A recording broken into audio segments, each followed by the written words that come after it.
Lyca production Subaskaran மற்றும் red Jain movies தயாரிப்பில் உலகநாயகன் கமல்ஹாசன் நடிப்பில் பிரம்மாண்ட இயக்குனர் சங்கர் இயக்கத்தில் இந்தியன் 2 உலகமெங்கும் வெற்றி நடை போடுகிறது. பாரிஸ் ஒலிம்பிக்கில் பங்கேற்றுள்ள இந்திய வீரர் வீராங்கனைகளை நாட்டு மக்கள் அனைவரும் ஆதரவளித்து ஊக்கமளிக்குமாறு பிரதமர் மோடி வேண்டுகோள். உலக அரங்கில் மூவர்ண கொடியை பெருமையுடன் ஏந்த நம் வீரர்களுக்கு வாய்ப்பு கிடைத்துள்ளதாகவும் மனதின் குரல் நிகழ்ச்சியில் பேச்சு. டெல்லியில் பாஜக ஆளும் மாநிலங்களின் முதலமைச்சர்கள், துணை முதலமைச்சர்களுடன் இரண்டாவது நாளாக பிரதமர் மோடி ஆலோசனை. மத்திய அரசின் நலத்திட்டங்களை செயல்படுத்துவது குறித்தும் வர இருக்கும் சட்டமன்ற தேர்தல்கள் குறித்தும் விவாதிக்கப்பட்டதாக தகவல். புதுச்சேரி துணைநிலை ஆளுநராக கைலாசநாதன் நியமனம். குஜராத்தில் முதன்மை செயலாளராக பணியாற்றியவருக்கு புதிய பதவி. ஜார்க்கண்ட் மாநில ஆளுநர் சி.பி. ராதாகிருஷ்ணன் மகாராஷ்டிராவுக்கு மாற்றம். 9 மாநிலங்களுக்கு புதிய ஆளுநர்களை நியமித்தார் குடியரசுத் தலைவர் திரௌபதி முர்மு. டெல்லியில் IAS பயிற்சி மையத்தில் வெள்ளம் புகுந்ததில் 2 மாணவிகள் உட்பட 3 பேர் உயிரிழப்பு. அடித்தளத்திலிருந்து வெளியேற முடியாமல் சிக்கித் தவித்த 30 மாணவர்களை தேசிய பேரிடர் மீட்புக் குழுவினர் மீட்டனர்.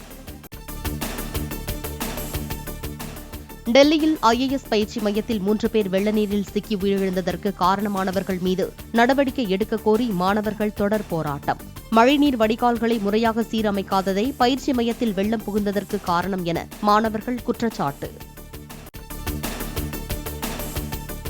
டெல்லியில் IAS பயிற்சி மையத்தில் வெள்ள நீரில் சிக்கி 3 பேர் உயிரிழந்தது தொடர்பாக அதன் உரிமையாளர் கைது.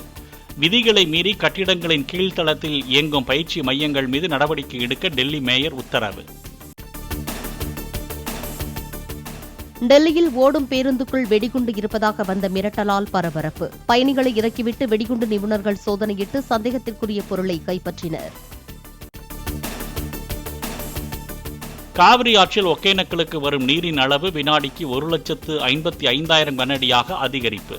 தாழ்வான பகுதிகளில் கரையோரம் வசிப்போர் பாதுகாப்பான இடங்களுக்கு செல்ல தருமபுரி மாவட்ட ஆட்சியர் அறிவுறுத்தல். காவிரியில் நீர்வரத்து தொடர்ந்து அதிகரித்துள்ளதால் மேட்டூர் அணையின் நீர்மட்டம் 107 அடியை கடந்தது. வினாடிக்கு 1,34,000 கனஅடி தண்ணீர் அணைக்கு வந்து கொண்டிருப்பதாக பொதுப்பணித்துறை தகவல். ஆடிப்பெருக்கு விழாவை கொண்டாடும் வகையில் மேட்டூர் அணையிலிருந்து இன்று வினாடிக்கு 5,000 கனஅடி நீர் திறக்கப்படுகிறது. மேட்டூர் அணை நிரம்பி வருவதால் ஓரிரு நாட்களில் கூடுதல் தண்ணீர் திறக்கப்பட வாய்ப்பு. மேட்டூர் அணையில் இருந்து தண்ணீர் திறப்பது தொடர்பாக முதலமைச்சர் ஸ்டாலின் ஆலோசனை.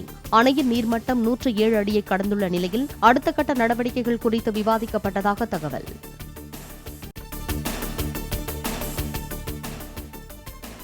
தமிழ்நாட்டில் கொலை சம்பவங்கள் நடக்காத நாட்களே இல்லை என எடப்பாடி பழனிசாமி கண்டனம்.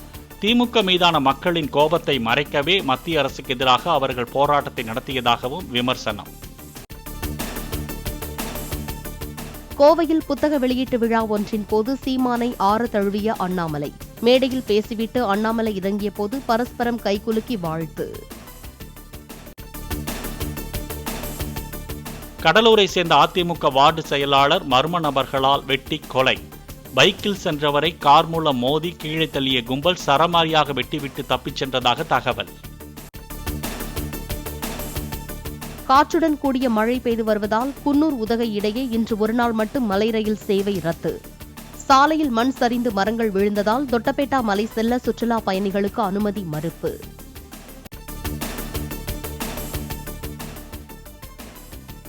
சென்னை அண்ணா நகரில் 5வது வாரமாக களை கட்டிய ஹாப்பி ஸ்ட்ரீட் நிகழ்ச்சி.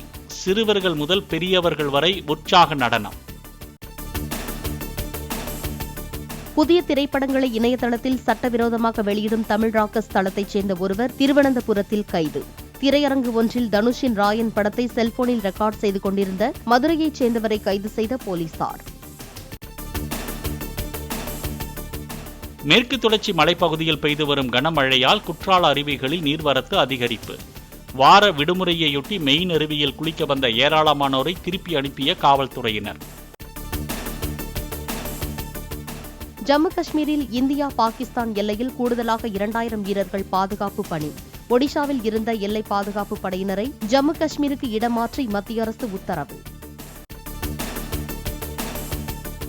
அமெரிக்க அதிபர் தேர்தலில் ஜனநாயக கட்சி சார்பில் போட்டியிடப் போவதாக அதிகாரப்பூர்வமாக அறிவித்தார் கமலா ஹாரிஸ். அமெரிக்கர்கள் ஒவ்வொருவரின் வாக்கையும் பெற தாம் கடுமையாக உழைக்கப் போவதாக உறுதி. பாரிஸ் ஒலிம்பிக் ஆடவர் ஹாக்கியில் இந்திய அணி முதல் போட்டியில் வெற்றி. விறுவிறுப்பான ஆட்டத்தில் நியூசிலாந்து அணியை 3-2 என்ற கோல் கணக்கில் வீழ்த்தியது. பாரிஸ் ஒலிம்பிக்கின் 10 மீட்டர் ஏர் பிஸ்டல் பிரிவில் இறுதிச் சுற்றுக்கு முன்னேறிய இந்திய வீராங்கனை மனு பாக்கர் இன்று நடைபெறும் இறுதிப் போட்டியில் வென்று பதக்கத்தை கைப்பற்றுவாரா என எதிர்பார்ப்பு. மகளிர் ஆசிய கோப்பை T20 கிரிக்கெட் போட்டியின் இறுதி ஆட்டத்தில் இந்தியா இலங்கை அணிகள் மோதல். இந்திய வீராங்கனைகள் கோப்பையை கைப்பற்றுவார்களா என எதிர்பார்ப்பு. லைகா புரொடக்ஷன் சுபாஸ்கரன் மற்றும் ரெட் ஜெயின் மூவிஸ் தயாரிப்பில் உலகநாயகன் கமல்ஹாசன் நடிப்பில் பிரம்மாண்ட இயக்குனர் சங்கர் இயக்கத்தில் இந்தியன் 2 உலகமெங்கும் வெற்றி நடை போடுகிறது.